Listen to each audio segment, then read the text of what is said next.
The big discussion amongst capital markets professionals, lenders, investors is, how high and how long for interest rates, and basically what people are saying there is how high will the Fed funds rate go, which is the terminal rate when you watch the news, and how long will they keep it there at the terminal rate until they start cutting rates or dropping rates, which is the pivot, the Fed pivot, which is also, kind of working across the news headlines. And so last week, there's a CPI report indicating negative monthly price increases, which is a very welcome sign that the Fed strategy is working for inflation.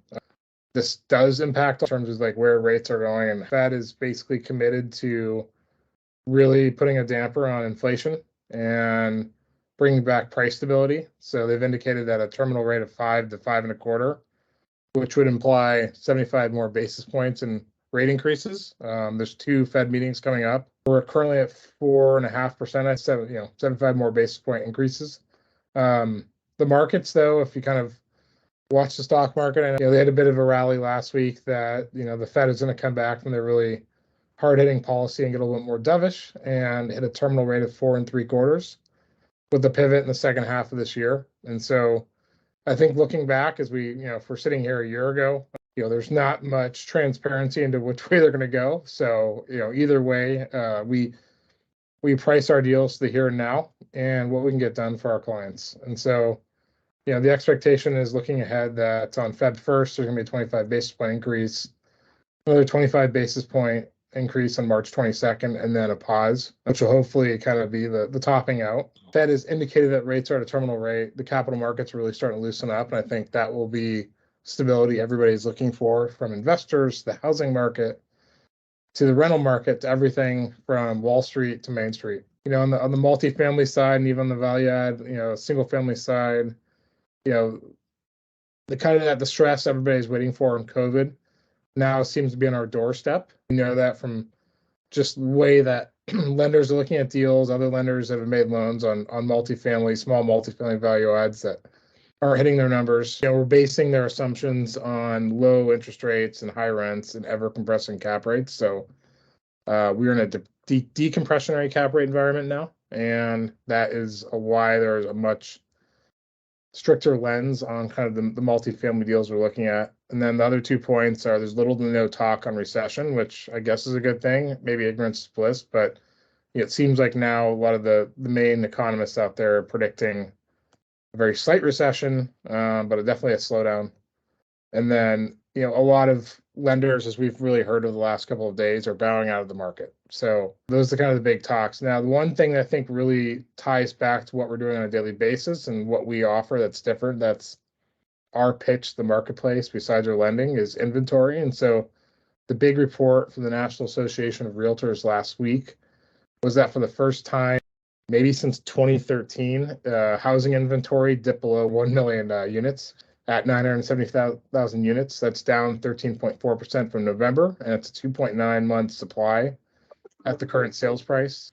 In November, it's 3.3 months of inventory, and prices really aren't coming down either. I think the December NAR report showed the median home price for all housing types is $367,000 in December, which is an increase of 2.3% year over year from December 21 across all regions. Properties typically remain on the market for 26 days in December, up from 24 days, and 57% of the homes sold in December 2022 were on the market for less than a month. On the inventory standpoint, it seems like a lot of the economists there are saying we should be at 5 to 6 months inventory.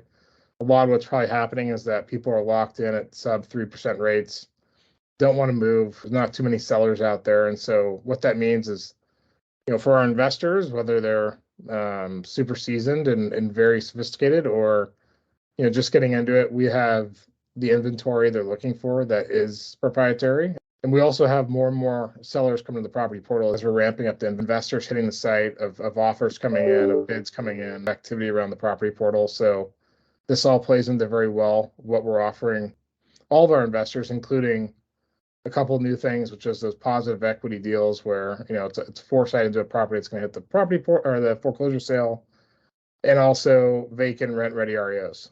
A couple other points that are interesting that kind of show a little bit of light at the end of the market is This month in general, mortgage applications are increasing. I think the 30-year fixed rate for consumer home loans has gone from a high point in November of low sevens. Now it's approaching just below the midpoint of the sixes.